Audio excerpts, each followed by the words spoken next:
Alhamdulillahirabbil alamin wassalatu wassalamu ala Rasulillah sayyidina Muhammadin wa ala alihi wa ashabi ajmain wa ba'd.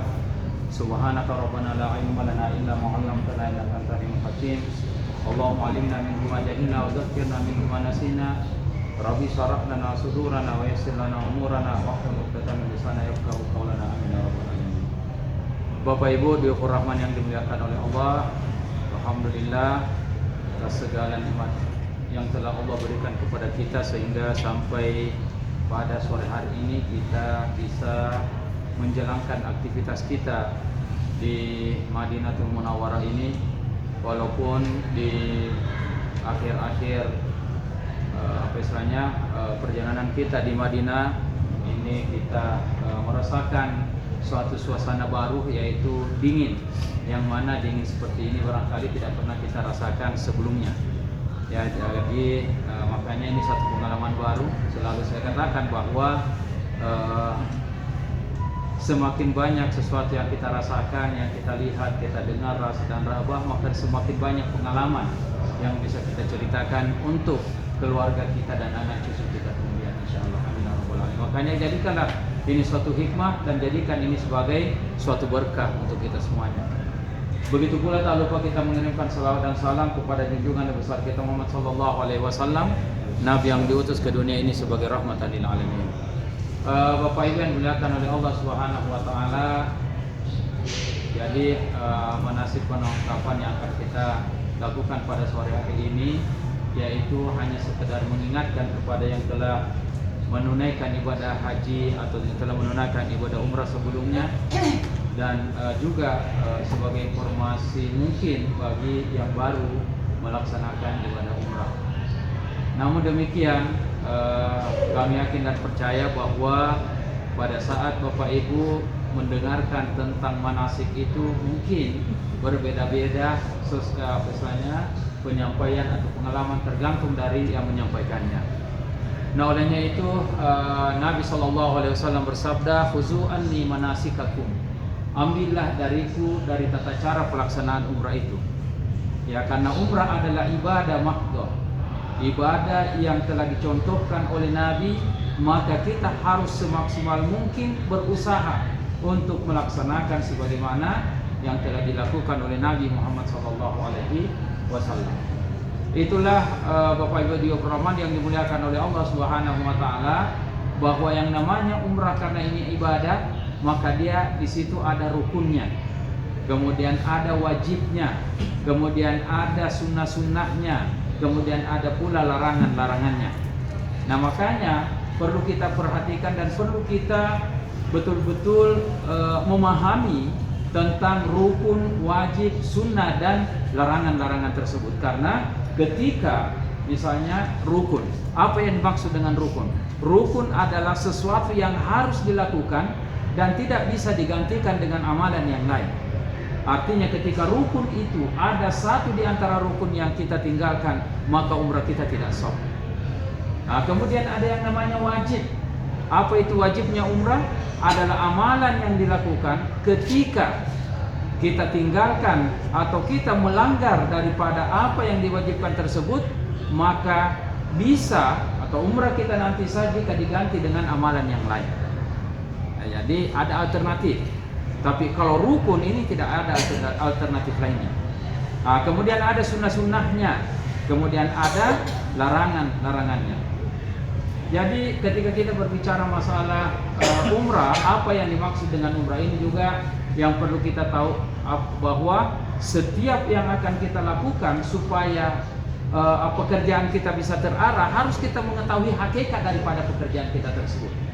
Ya, makanya saya mengatakan bahwa misalnya umrah itu adalah berziarah ke Baitullah atau datang berkunjung ke rumahnya Allah, ya, di Mekah, untuk melaksanakan tawaf, sa'i dan tahallul demi mendapatkan ridhanya Allah Subhanahu wa taala.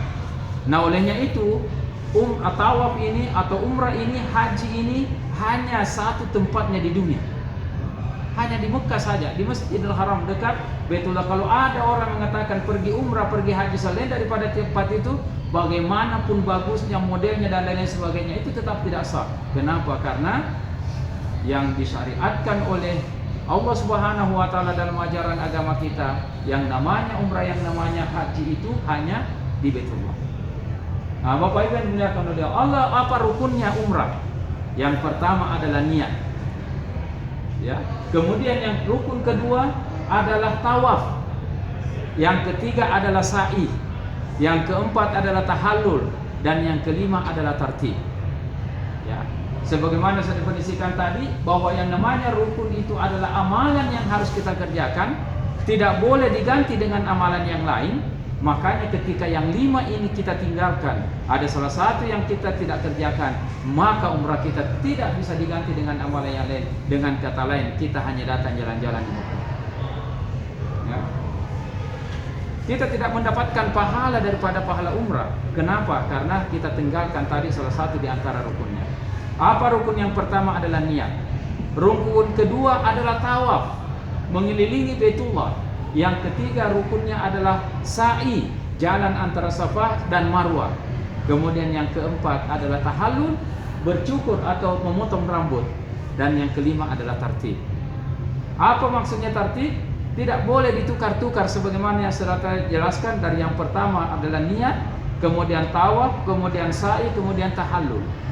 Jadi kalau ada orang telah melaksanakan apa istilahnya niat, kemudian pergi dulu sa'i, setelah itu kembali melaksanakan tawaf, kemudian tahallul, maka umrahnya tidak sah dan tidak boleh digantikan dengan amalan yang lain. Artinya kalau ada orang yang seperti itu harus kembali ke awal mengambil miqat, ya, mengambil niat. Kenapa? Karena dia menukar yang mestinya setelah niat dia bertawaf, kemudian sa'i, kemudian tahallul.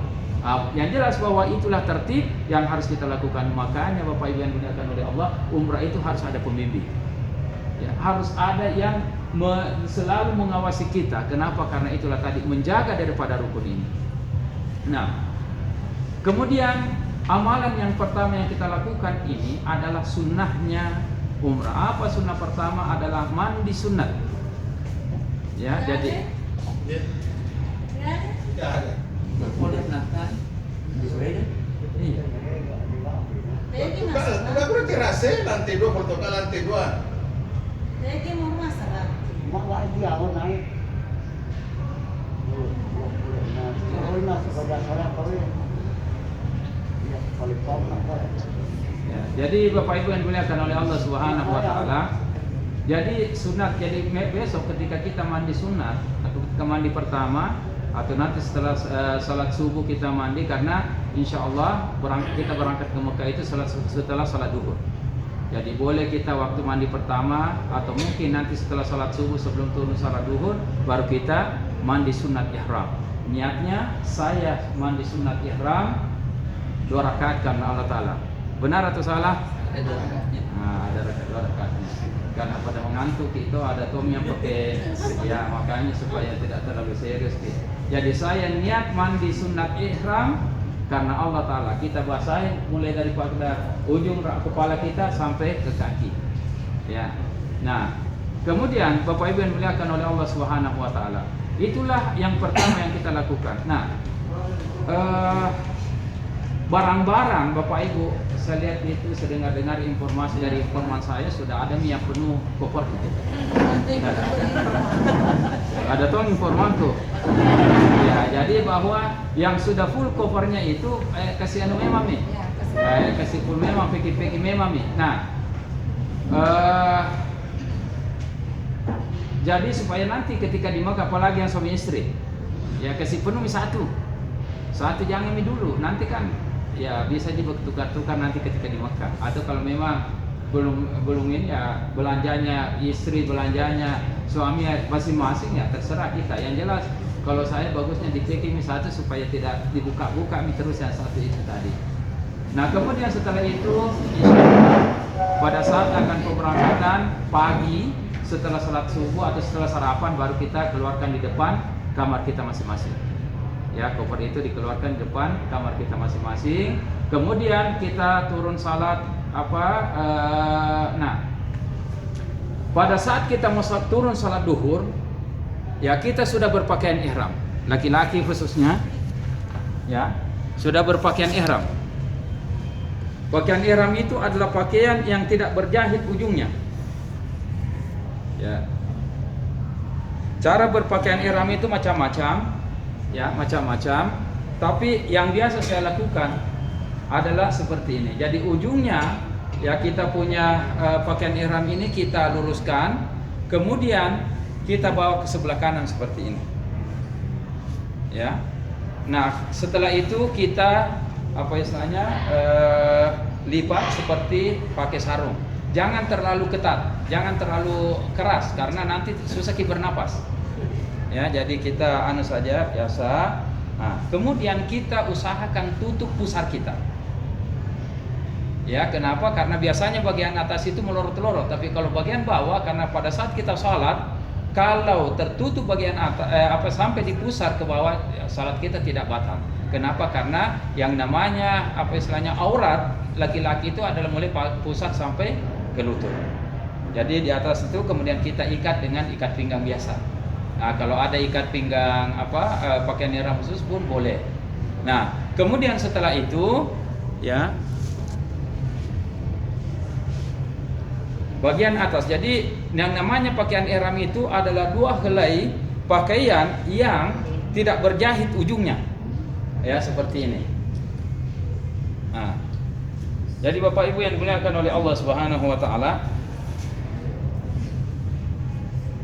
banyak caranya orang juga berpakaian ihram seperti ini. Jadi bagian kanan itu pendek, kemudian bagian kirinya dipanjang untuk dianukan di bagian belakang. Ya, seperti ini. Nah, tetapi ini kan sebenarnya tidak ada di aturan harus begini. Kenapa? Kalau yang seperti ini biasanya kalau kita sholat itu biasanya gampang ini jatuh. Nah, jadi bisa saja, yang penting kedua bahu kita tertutup, ya, bahagia kita luruskan lagi ini, ya, ujung sama ujung, kemudian kita selipkan di bagian kiri kita, kemudian juga seperti ini di bagian kanan kita, Nah, tidak melorot-lorot itu, ya, kemudian kita selipkan di ikat pinggang kita, ya. Nah, jadi Bapak Ibu yang dimuliakan oleh Allah Subhanahu wa taala. Ya, sudah bisa? Ya, oke. Dari awal. Nanti saya kirim di grup. Ya, jadi dari awal Bapak juga saya ulang. Bisa pakai celana dalam, Sebentar dulu.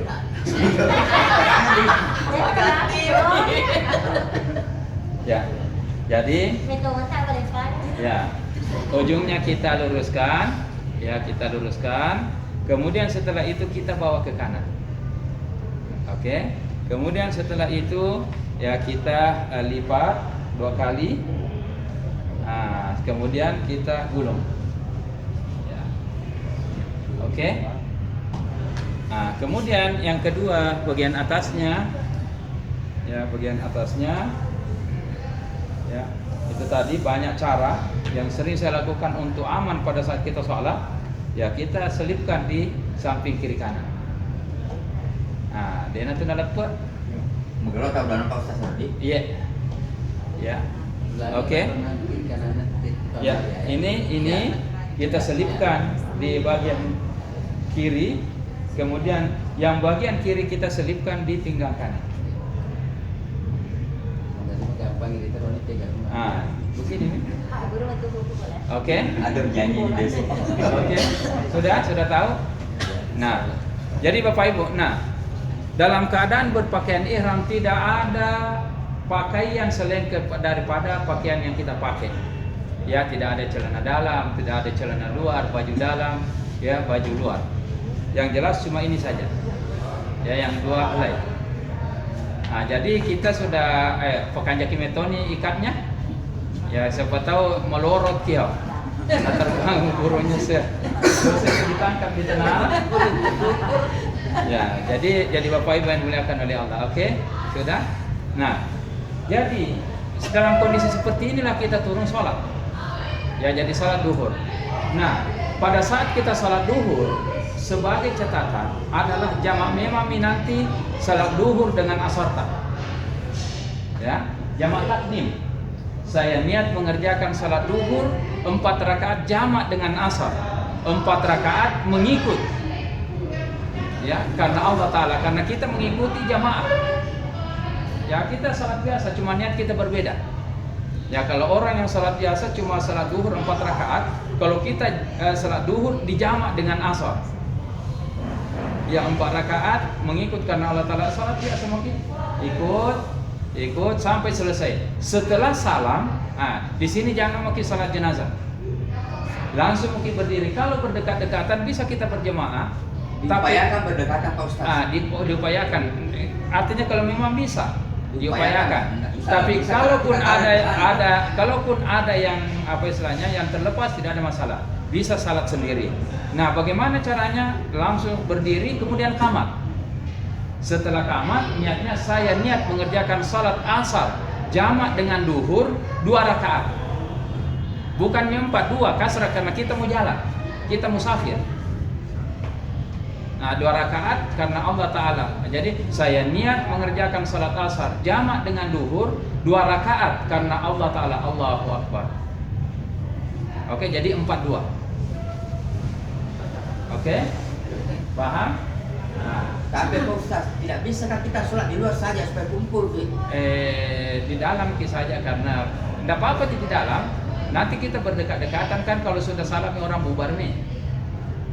Iya betul loh, ada aku masuk banyak. Ya, Kita besok kondisikan lah. Kita kondisikan, oke. Nah, kemudian setelah itu kita kembali makan. Setelah makan bersiap-siap.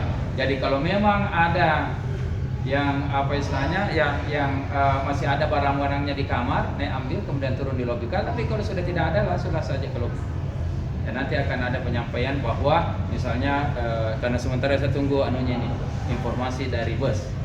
Ya. Jadi Bapak Ibu yang dimuliakan oleh Allah Subhanahu Wa Taala. Setelah itu kita akan menuju ke Bir Ali. Bir Ali ini kurang lebih 10 kilo dari kota Madinah. Disinilah kita mengambil mikat di Kuniro Mala Aco.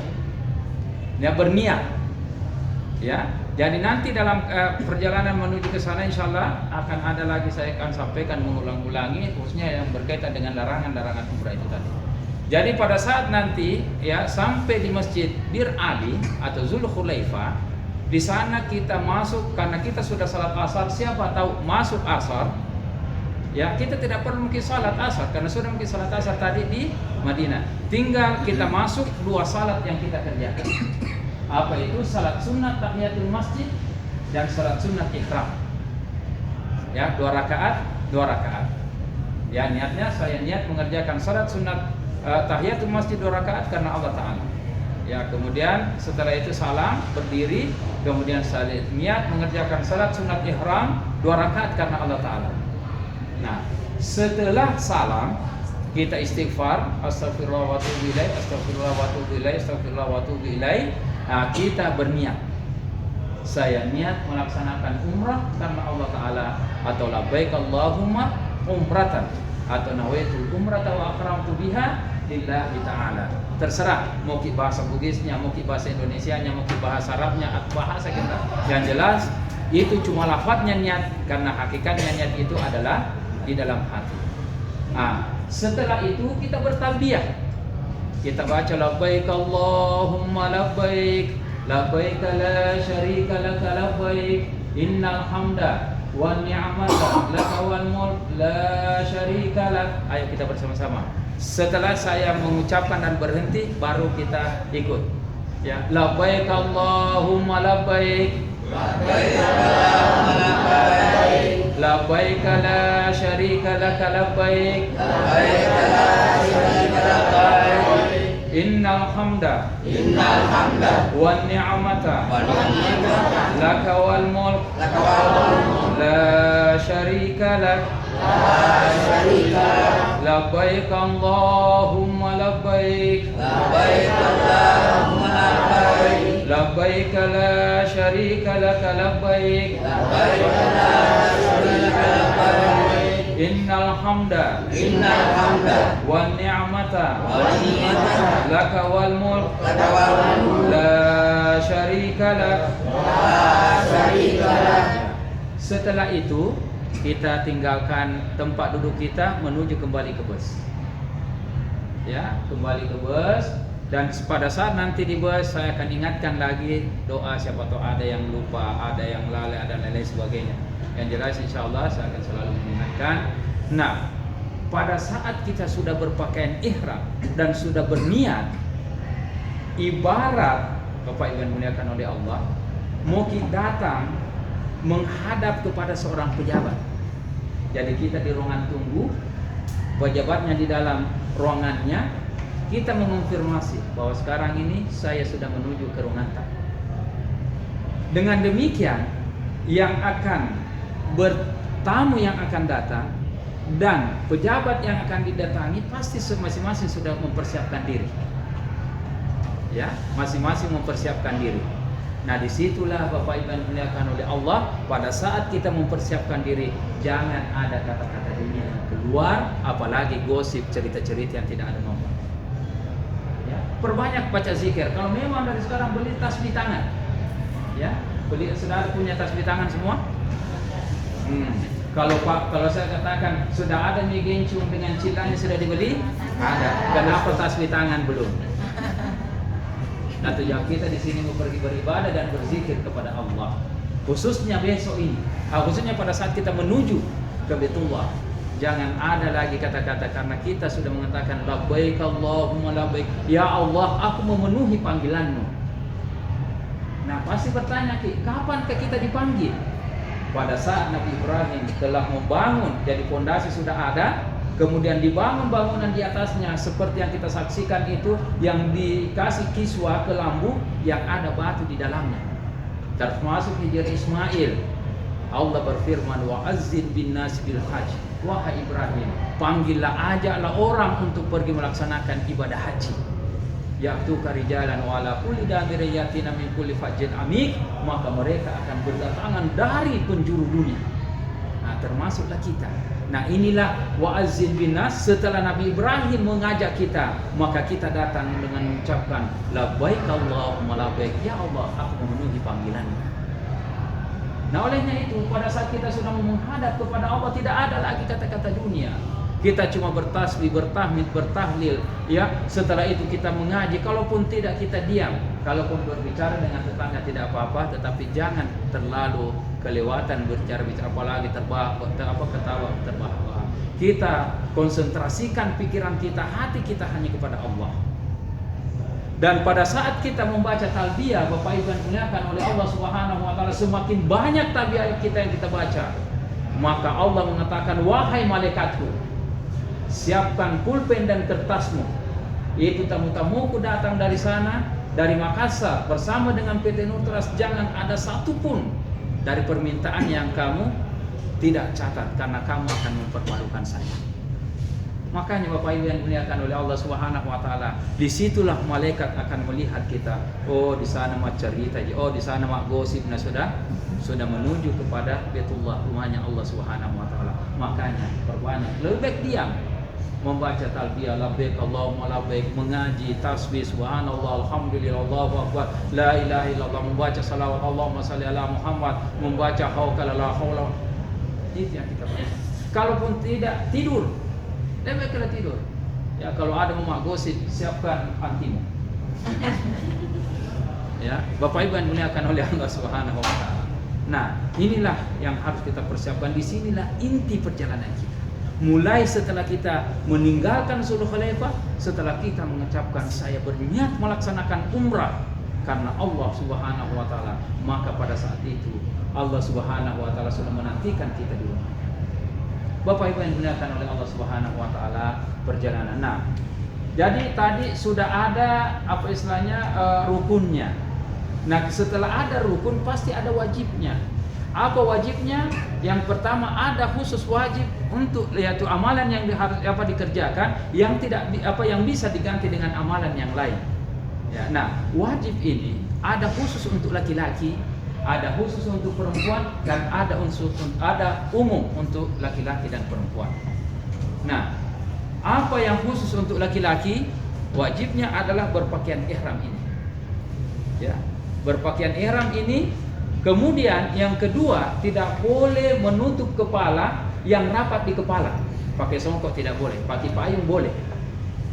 Sekiranya hujan atau apa, kita pakai payung boleh. Tapi yang rapat di kepala itu tidak bisa. Kemudian yang ketiga, yang tadi hanya ini kedua pakaian helai pakaian kita baca. Kemudian yang kedua adalah menutup kepala yang tidak rapat di kepala, dan yang ketiga tidak boleh pakai pakai alas kaki yang menutup mata kaki. Makanya tidak boleh kita pakai kaos, ya, pakai sepatu, bagusnya sandal biasa saja. Nah, Bapak Ibu yang dimuliakan oleh Allah Subhanahu wa taala. Kemudian ada untuk perempuan. Apa untuk perempuan? Menutup seluruh anggota badan kecuali muka dan tangan.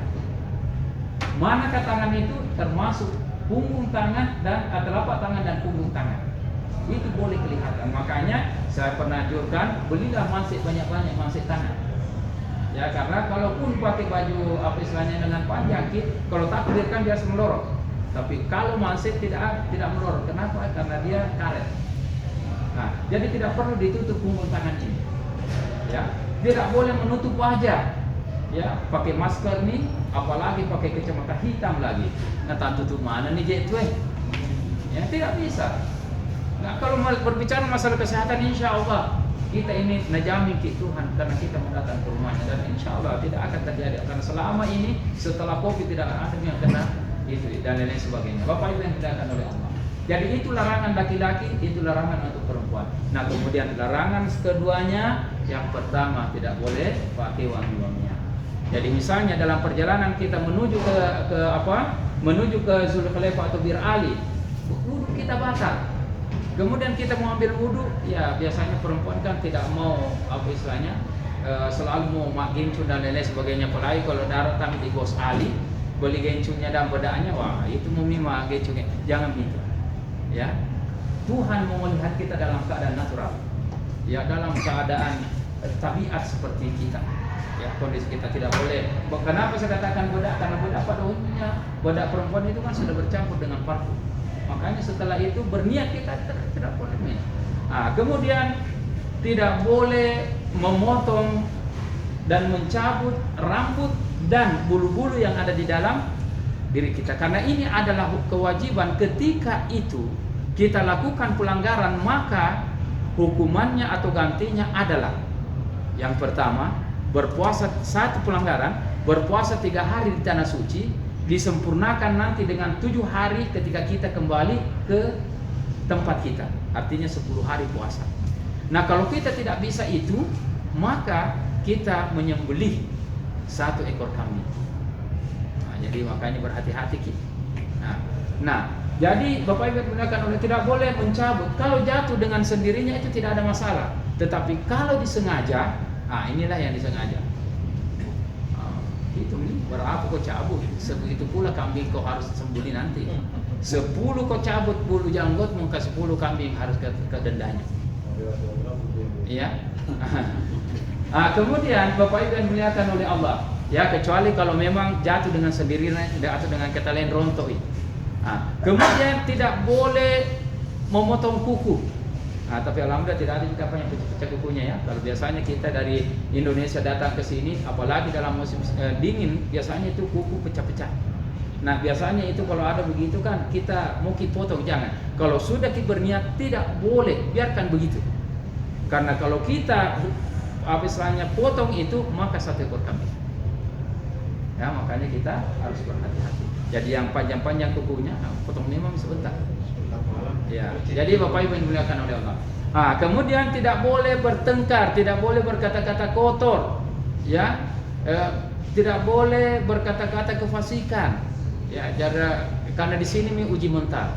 Apalagi sekarang ini kan kita tahu bahwa high season pasti banyak orang, ramai orang di masjid Bir Ali, atau mungkin nanti ketika kita berada di Masjid Haram melaksanakan tawaf, banyak orang, kita sedikit-sedikit memarah, sedikit-sedikit emosi. Hilangkan dulu itu. Karena sekali Anda marah, sekali Anda emosi, maka dendanya 1 ekor kambing. Atau berpuasa 10 hari, 3 hari di Tanah Haram, 7 hari ketika kembali di Indonesia. Jadi Bapak Ibu yang dimuliakan oleh Allah, makanya ini kita tidak boleh marah, tidak boleh bertengkar. Yang biasanya bertengkar itu yang suami istri. Kalau tidak ada kita dengan kan tidak pernah jadi emosi-emosi. Tapi yang biasa itu cepat marah, Ya, kalau itu tadi suami istri itu yang paling gampang digoda oleh iblis. Ya, kita tidak boleh berkata-kata kotor, kau bulan mana, ya makaruh dan lain-lain sebagainya, kurang ajar, tidak boleh. Apapun itu, ketika kita melaksanakan tawaf, kalau kita sudah berniat kemudian ada ujian-ujian cobaan-cobaan seperti itu, kita bersabar. Kembalikan, ya Allah, astagfirullah, astagfirullah, astagfirullah. Seorang anak kepada ibunya, ibu kepada anaknya, itu yang sering sekali terjadi. Ya, makanya kita harus pada apapun yang terjadi, tahan dulu, tahan marahnya, tahan emosinya. Kenapa? Karena kita dalam keadaan mau menghadap kepada Allah Subhanahu wa taala. Itulah sehingga disebut dengan ihram. Ihram itu berasal dari kata haram, yang awalnya halal, boleh, karena kita berpakaian ihram akhirnya diharamkan. Ya, mencabut bulu-bulu kan boleh, potong kuku kan boleh, bahkan disunnahkan. Ya, nah, tetapi karena kita berpakaian ihram, makanya itu tidak boleh dulu, diharamkan dulu itu. Nah, makanya nanti akhir daripada perjalanan ibadah umrah itu adalah tahallul. Yang tadinya diharamkan menjadi tahallul berasal dari kata halal, dihalalkan nih. Ya, kalau ada marah memang ke di situ. Ya, jadi tadi marah-marahnya itu yang sudah dipendam. Nanti kalau sampai di hotel marah makin. Nah, tidak nak kenal gitu dan cuma malu-malu sih. Jadi Bapak Ibu yang dimuliakan oleh Allah Subhanahu wa taala. Nah, itu harus yang kita jaga itu. Itulah wajibnya umrah. Nah, kemudian setelah kita sampai di Mekah, kita langsung check-in di hotel, kemudian kita istirahat sejenak bersama-sama melaksanakan tawaf.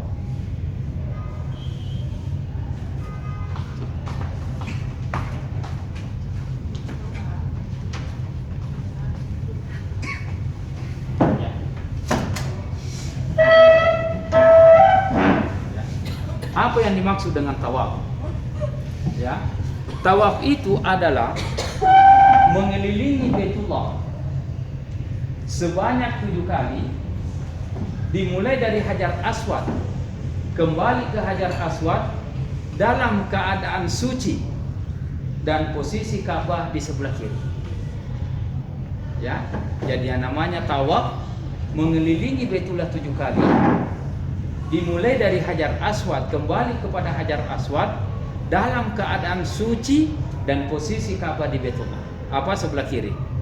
Nah, pada saat nanti kita mau melaksanakan tawaf, posisi istilahnya yang menutupi kedua bahu tadi kita ini kan semuanya tertutup, ya, tertutup kiri kanan. Tapi pada saat nanti kita mau mengerjakan tawaf, maka posisi pakaian ihram kita yang di bagian atas itu tadi adalah sebelah kiri tertutup, kemudian sebelah kanan terbuka seperti ini. Ya, jadi bahu kanan terbuka, bahu kiri tertutup. Kenapa? Sebagai penghormatan ke Baitullah. Nah, jadi Bapak Ibu yang dimuliakan oleh Allah Subhanahu wa taala, setelah nanti kita bersama-sama ya tawaf, nah kita mulai, anggaplah ini miniatur Ka'bah. Di sini Hijr Ismail. Di samping kanan sana ada lampu hijau. Ya, jadi bahu kiri sejajar dengan Hajar Aswad. Di samping kanan sana adalah lampu hijau. Nah, pada saat kita mau memulai daripada tawaf itu, kita menghadap ke Baitullah sambil membaca Bismillah Allahu Akbar, Bismillah Allahu Akbar, Bismillah Allahu Akbar dengan mencium jauh. Bismillah Allahu Akbar, Bismillah Allahu Akbar, Bismillah Allahu Akbar. Kemudian kita mulai melakukan tawaf. Ya, jadi pada saat kita mulai tawaf, baca subhanallah walhamdulillah wala ilaha illallah wallahu akbar wala haula wala quwwata illa billahi aliyul azim. Allahumma shalli ala Muhammad wa ala ali sayyidina Muhammad, dan seterusnya dan seterusnya. Sebelum kita sampai di Hijr Ismail, di sini ada namanya rukun Yamani. Ya, setelah sampai di rukun Yamani ini kita baca Rabbana atina fid dunya hasanah wa fil akhirati hasanah wa qina azabannar wa adkhilna jannata ma'al abrar ya aziz ya ghafar ya rabbal alamin. Bapak Ibu, berdoa di sekitar Baitullah ini tidak ada bacaan-bacaan yang harus kita baca. Bapak Ibu, tidak ada yang mengantuk kah? Tidak ada jika. Iya. Siapa tahu ada tidur. Saya yang cerita di sini semuanya dibilang nakilonga kan? Ya, jadi Bapak Ibu menggunakan pada saat kita berdoa, ya itulah saya pernah saya katakan. Kita mulai dengan pada saat sudah membaca Bismillahirrahmanirrahim, Bismillahirrahmanirrahim, Bismillahirrahmanirrahim, tidak ada bacaan yang harus kita baca. Itulah yang saya selalu ajarkan kepada jemaah PT Neutral, bahwa disinilah yang inti daripada perjalanan kita. Kuning mundur kita. Ya, kenapa? Karena kita ini tamu, Duyufur Rahman. Kemudian Allah sebagai Baitullah. Ini rumahnya Allah. Ketika seorang tamu bertemu dengan tuan rumah, maka apa yang terjadi adalah komunikasi. Mahkutana pun nabulah, maka ada mana tu muka boleh. Ya, tuan rumah bertanya kepada kita, kenapa kamu datang ke rumahku? Apa yang perlu saya bantu? Nah, itulah saya katakan Bapak Ibu yang dimuliakan oleh Allah, doa-doa yang pernah saya sampaikan itu, atau mulai sebentar malam, mulai konsep doa-doa yang akan kita sampaikan di sini. Ya, saya anjurkan untuk dicatat. Kenapa? Karena kalau kita cuma menghafal cica muiban lalak putus sebung, ya to na maputih kaluang, makbufan misi. Oh, gaya pasti kita hilang. Kenapa? Kekibolan po ngalatan na tumacay. Ya, cash and carry. Apa yang kita lakukan langsung Allah balas pada saat itu. Makanya sebagai keberhati-hatian kita catat. Oh, ya, nanti itu yang kita baca. Jangan nih, saya tetap akan membaca doa-doa yang saya bagikan kepada kita. Tetapi saya tidak anjurkan ikut ke saya. Kenapa? Karena mungkin ada kebutuhan-kebutuhan, ada keperluan-keperluan yang mendesak bagi kita, yang akan kita sampaikan kepada yang maha pemberi rezeki, yang maha memberikan kesehatan, yang maha segala sesuatunya, sampaikan di sini. Itulah catatan proposal kita. Dan malaikat pasti akan mencatatnya. Oh, si anu minta ini. Oh, si anu minta ini. Oh, si anu minta ini. Dan jangan pernah malu kepada Allah. Semakin banyak permintaan kita, Allah semakin senang. Kenapa? Karena kita seorang hamba yang sangat fakir, sedangkan Allah adalah yang maha agnia, yang maha kaya, yang tidak membutuhkan sesuatu. Justru Allah Rahmanun Rahim akan memberikan permintaan kepada siapapun yang meminta. Makanya mintalah sebanyak-banyaknya. Ya, kadang ada orang 4 lembar, 5 lembar, tidak apa-apa, silakan. Baca semuanya itu berulang-ulang kepada Allah. Dan bahkan pernah ada sedengar, ya, nulis apa di nah, dikira saya tidak tahu bahasa Bugis, buat kesini Indra mana menyentuh sekolah, buat tak lalu asal pengimat, tahun berikutnya mendek umrah. Saya tidak tahu artinya. Di sinilah Bapak Ibu orang mau pesugihan. Inilah pesugihan yang syar'i. Ya, meminta kekayaan di sini. Karena dialah yang mau memberi, tidak ada yang tidak ada lagi yang menghalangi, tidak ada sitar antara kita dengan Allah. Mintalah ya Allah, saya mohon anak cucu saya Allah mudahkan rezekinya supaya mereka pun bisa naik menziarahi Baitullah dan juga menziarahi Nabi Muhammad SAW. Ya Allah mudahkan saya punya urusan sehingga insya Allah saya akan selalu naik menghadap kepada semuanya yang jelas, apapun itu catat. Demo itu presentasi di sini pada data. Ya, yang jelas catat, minta. Ya, minta. Ya Allah segala-galanya. Karena dialah yang memberi dan dialah yang maha pemberi. Dan pada saat kita di sini meminta, tidak ada larangan dan tidak ada pelanggaran agama yang kita lakukan. Kenapa? Karena seorang tamu meminta kepada si tuan rumah. Ya, tofole si bapun nabola marilau. Nemetoner na taja pun na boleh magi kong menrik mai. Mau salih bola, mau kau tinggalkan rumahmu, pekerjaanmu, kau bayar sekian banyak dan lain sebagainya. Apa perlumu? Itulah yang kita sampaikan. Itu makanya saya bilang jangan dibaca itu doa-doa yang ada. Tapi itulah apa keinginan, apa kebutuhan-kebutuhan kita yang akan kita sampaikan kepada si pemilik rumah ini yang merupakan pemberi rezeki, yaitu Allah Subhanahu Wa Taala. Jadi Bapak Ibu, disinilah hakikat daripada perjalanan kita. Kita ingin berbicara dengan Tuhan dari hati ke hati. Kita ingin sharing dengan Tuhan dari hati ke hati. Kita ingin menyampaikan segala sesuatu yang kita butuhkan kepada Allah dari hati. Tidak ada lagi yang mengantari kita dengan Allah Subhanahu wa taala. Nah, Bapak Ibu yang dimuliakan oleh Allah, setelah kita berdoa, metui.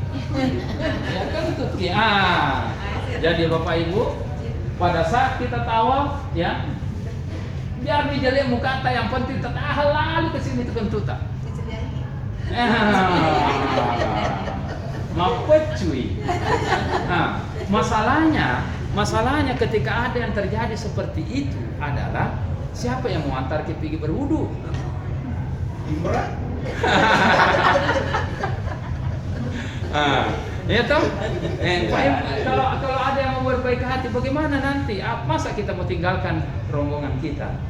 Jadi, kalaupun misalnya kita mengharap kepada saya, bagaimana yang lain?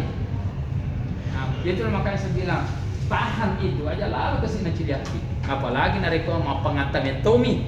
Ya, biarkan muka kita ini memerah untuk menahan itu. Kenapa? Karena kalau batal harus karena harus dalam keadaan suci. Kemudian pada saat kita tawaf, posisi Ka'bah harus selalu di sebelah kiri. Ya, jadi pada saat kita ada keluarga kita, cepat-cepat kenapa lambat sekali? Ka'bah ini di mana? Di belakang. Maka putaran ini batal. Ya, atau kita sini masuk di rombongan. Ka'bah di mana? Batal.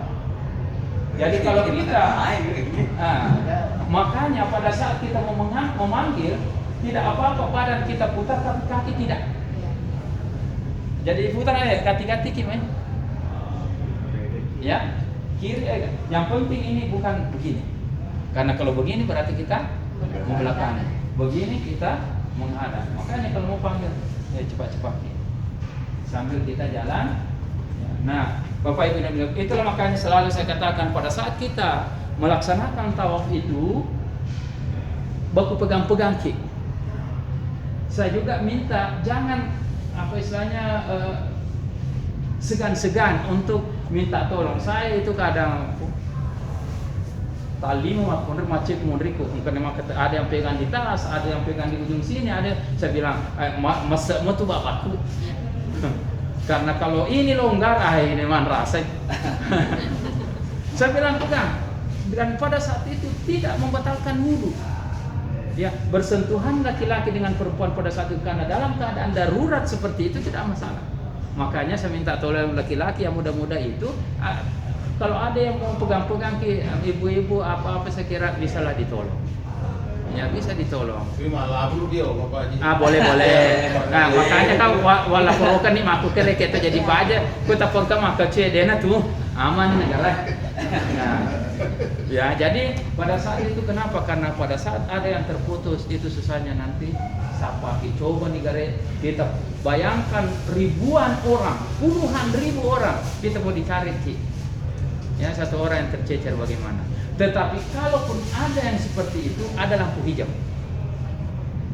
Pergi di bawahnya lampu hijau.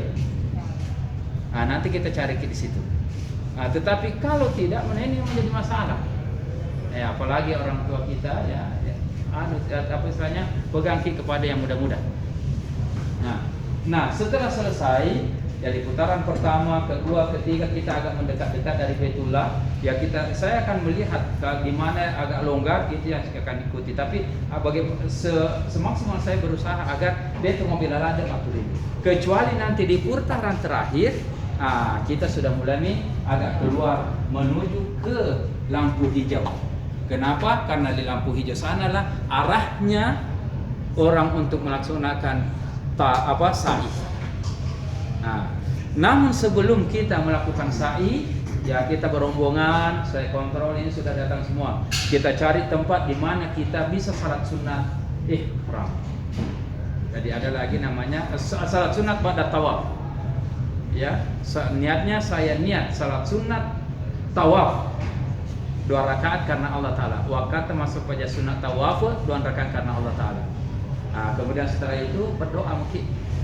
Setelah semuanya selesai, kita mengarah ke Safa untuk melakukan sa'i, yaitu rukun yang ketiga. daripada perjalanan ibadah umrah kita. Jadi yang pertama tadi niat, yang kedua adalah tawaf, dan yang ketiga adalah sa'i.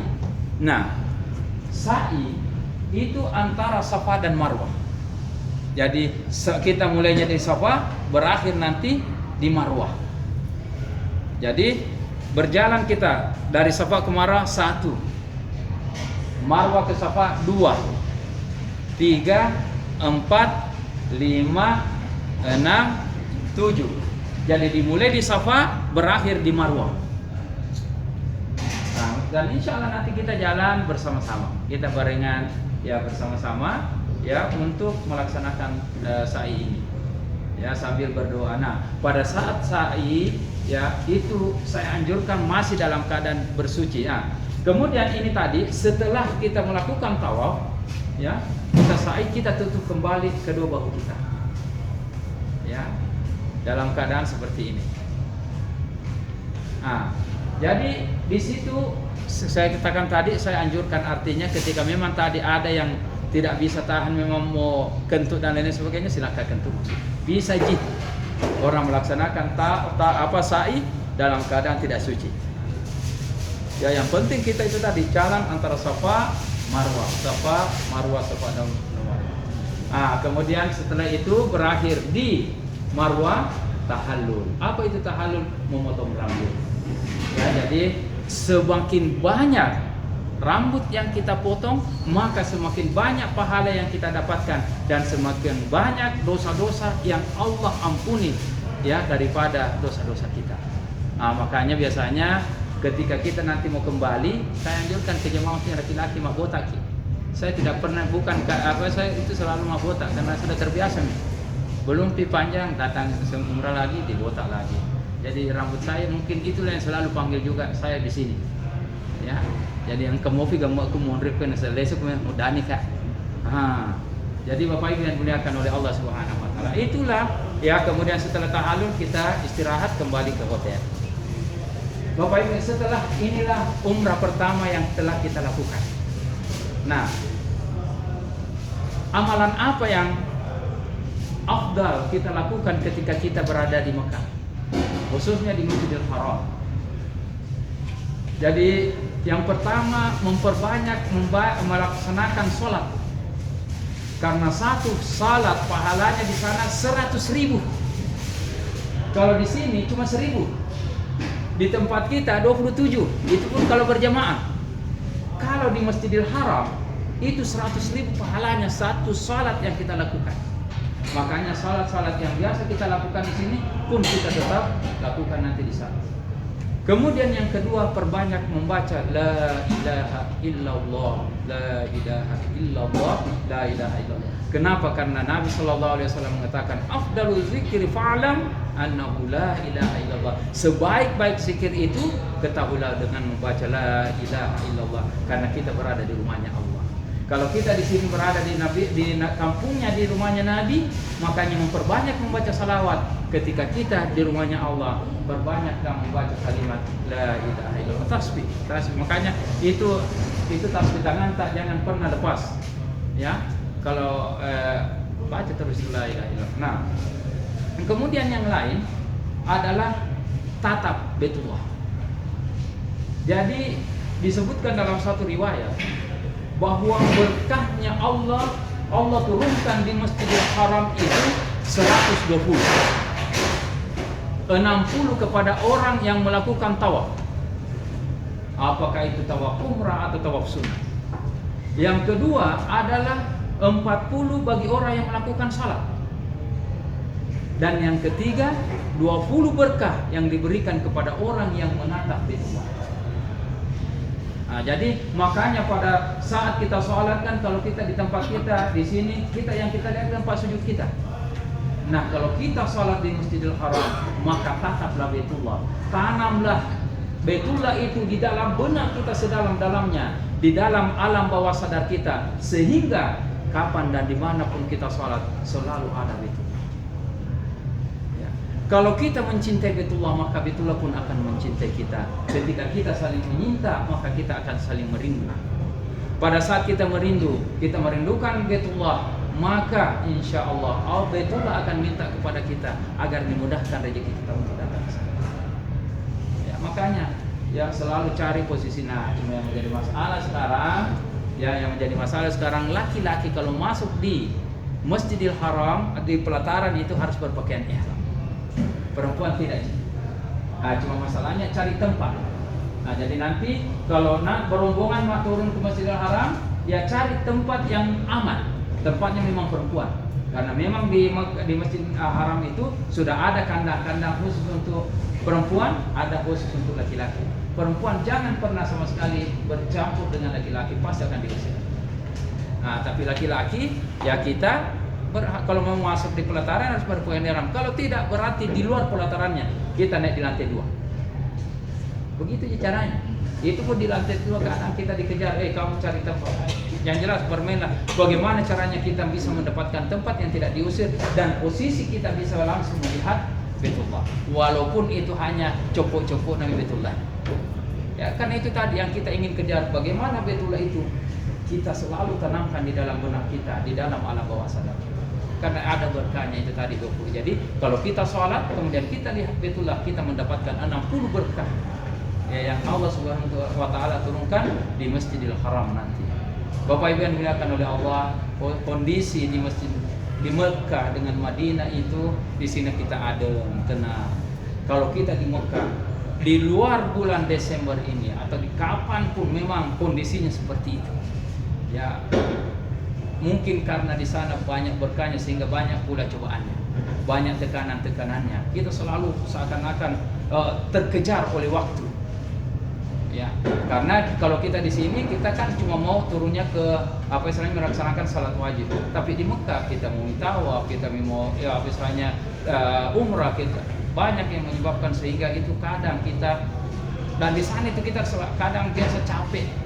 Kenapa? Karena itu tadi istilahnya kondisinya sekali lagi saya katakan, apalagi tapi untungnya sekarang ini musim dingin. Ya, kalau musim panas lah tidak.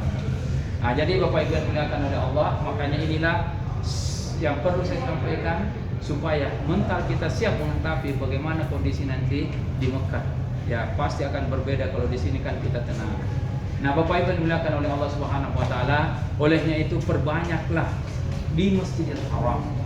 Jadi kalau turun misalnya salat sunat tahajud atau sebelum kita, saya lihat nanti kondisinya apakah di hotel kita salat tahajud baru nanti azan pertama baru kita turun. Ya, insya Allah dapat gitu. Atau memang karena persoalannya mencari tempat seperti di sini susah. Kalau di Masjid Haram Mekah, ya karena banyak askar yang menjaga di sana untuk mengatur di sana. Terlalu disiplin orang di sana dibanding di sini. Nah, olehnya itu kalau kita sudah turun di masjid itu tadi turunlah salat subuh, kalau memang mau tunggu salat duha memang mungkin baru pulang. Tapi kalau tidak setelah salat subuh kita pulang, nah karena kita harus salat duhur. Setelah salat duhur kita turun dan setelah salat duhur kita makan siang. Atau kalau ada yang mau menunggu boleh turun salat subuh nanti setelah duhur baru pulang. Nah, langsung makan siang. Setelah itu istirahat sebentar, turun lagi ke masjid asar, nanti setelah isya baru kembali lagi ke masjid. Ya terserah kepada Bapak Ibu. Kalau bisa mak dokunan itulah yang saya ingatkan dulu bahwa kita perbuat. Ya, mak dokunan reki. Bungkus nasi, tidak apa-apa turun di masjid bawa nasi. Ya, tidak apa-apa. Ya, kalau airnya kan sudah ada air Zam-Zam. Makanya kita perbanyak berada di Masjidil Haram agar insya Allah berkah yang Allah turunkan di Masjidil Haram itu dapat kita gapai sehingga nanti betul-betul setelah kita kembali kita mendapatkan umrah yang makbulah, yang mana pahalanya tiada lain kecuali surganya Allah Subhanahu wa taala. Nah, kemudian umrah kedua insya Allah nanti akan ada jadwal, kita akan sampaikan bahwa besok misalnya kita akan umrah, makanya misalnya mulai seperti kita tadi mandi sunat, kemudian setelah itu kita ziarah, ya kita ziarahnya di masjid di sekitar kota Mekah, kita ke Jabal Tur, kemudian ke Jabal Rahmah, kemudian ke Arafah, kemudian Musdalifah, kemudian Mina, langsung ke Ji'rana mengambil mikat untuk melaksanakan umrah keduanya. Nah, jadi Bapak Ibu yang dimuliakan oleh Allah Subhanahu wa taala, inilah mungkin untuk persiapan kita ya menghadapi perjalanan kita menuju ke Baitullah, ke Makkahul Mukarramah. Mudah-mudahan Allah Subhanahu wa taala memudahkan kepada kita, memberikan kemudahan-kemudahan sehingga insya Allah umrah yang kita lakukan ini akan mendapatkan pahala, yaitu surganya Allah Subhanahu wa taala. Ini mungkin yang sempat saya sampaikan, kurang dan lebihnya mohon dimaafkan. Ketika ada yang bertanya, silakan bertanya di grup, atau kalau kita ketemu bisa langsung sharing-sharing untuk bagaimana supaya perjalanan umrah kita ini berjalan dengan baik dan lancar. Ya, mungkin sampai di sini. Ya, kalau ada yang bertanya silakan. Saya sempat tanyakan, ini kan bagi laki-laki. Seandainya dia mau kencing mau apa, ini lepas semua pakaiannya dia. Jadi kalau kita sampai di hotel, khususnya laki-laki, jangan pernah mengganti pakaian ihram ini. Kalau mau buang air kecil, pakai pakaian ihram masuk di WC. Yang penting berhati-hati, jangan kena najis. Ya, dibuka tidak apa-apa, telanjang di WC. Ya, tapi yang punya istri hati-hati jangan sengaja simpan merah kuncing kanung teman selucu. Itu tidak boleh. Ya, jadi artinya apa, kita harus menjaga tetap kita dalam keadaan beribadah. Kurafi mata halolo, ya baru bisa kalau mau mengambil berangkat. Ya, jadi bisa telanjang, tapi di WC, di kamar mandi. Dan jangan pernah mengganti pakaian ihram dengan sarung. Kalau kita ganti dengan sarung, batal umrah. Ya. Jadi kalau mau kita cukup tambahan atau cukup di insya Allah kan untuk umrah pertama belum nanti setelah umrah kedua. Nanti setelah umrah kedua, kalau setelah umrah kedua baru kita botak. botaknya botak betulan ya. Maksudnya 3 sampai 4 cm tinggal atau licin. Terserah kita mau pilih licin mau apa, yang penting ini semua dia sekian banyak kita punya rambut itu terpotong sehingga mendapatkan bernilai ibadah, pahala. Pakai licin bagusnya. Ya pakai mesin. Kalau cukur pakai mesin. Jangan yang pakai pisau. Ya pakai mesin saja. Ya. Oke, kalau tidak ada lagi kita cukupkan sampai di sini. Wa ma'asana ila rahmatil alamin. Wassalamualaikum warahmatullahi wabarakatuh.